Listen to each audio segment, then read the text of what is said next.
Hello everybody, আসসালামু আলাইকুম।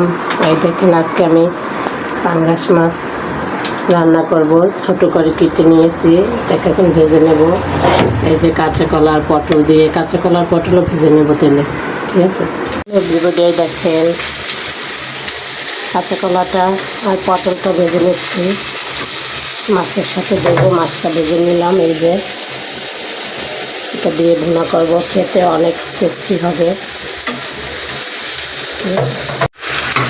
তাহলে বন্ধুরা দেখেন, এদিকে আমি দিয়ে দিলাম রসুন বাটা, পেঁয়াজ বাটা, আদা বাটা, পেঁয়াজ কুচি, কাঁচামরিচ কুচি। তো পেঁয়াজ কুচি দিলে ভালো হয়। এখন মশলাটা কষিয়ে নিয়ে পানি দিয়ে দিব। তারপরে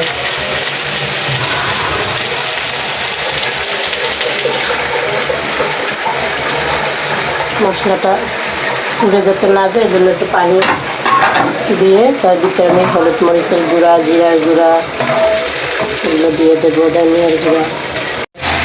আমার মশলা কষানো হয়ে গেছে। এই ভিতরে জিরা বাটা, তারপরে হলুদ মরিচের গুঁড়া এগুলো দিয়ে দিলাম, লবণ। এখন আমি মাছটার ভিতরে ঢেলে দেবো, ভাজা মাছ। তারপরে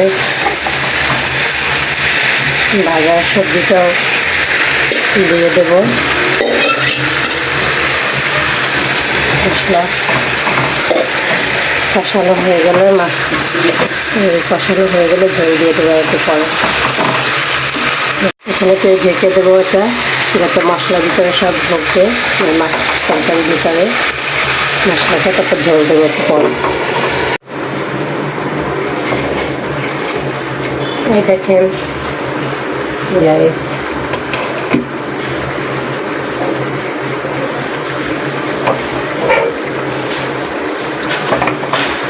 অনেকে বলে পাঙ্গাস মাছ দিয়ে সবজি দিয়ে খেতে ভালো লাগে না। এই রেসিপিটা আপনারা তৈরি করে দেখবেন, অনেক মজা খেতে। কাঁচা কলা পটল দিয়ে এরকমের আমার মতো এরকমের তৈরি করবেন।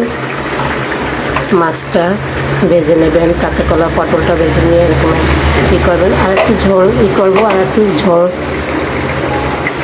টানিয়ে ফেলবো। যে হ্যালো গাইস, এই দেখেন, দেখছেন আমার রেসিপিটা অসাধারণ হয়েছে। দেখেন টেস্ট করে দেখলাম, খেতে দারুণ টেস্টি হয়েছে।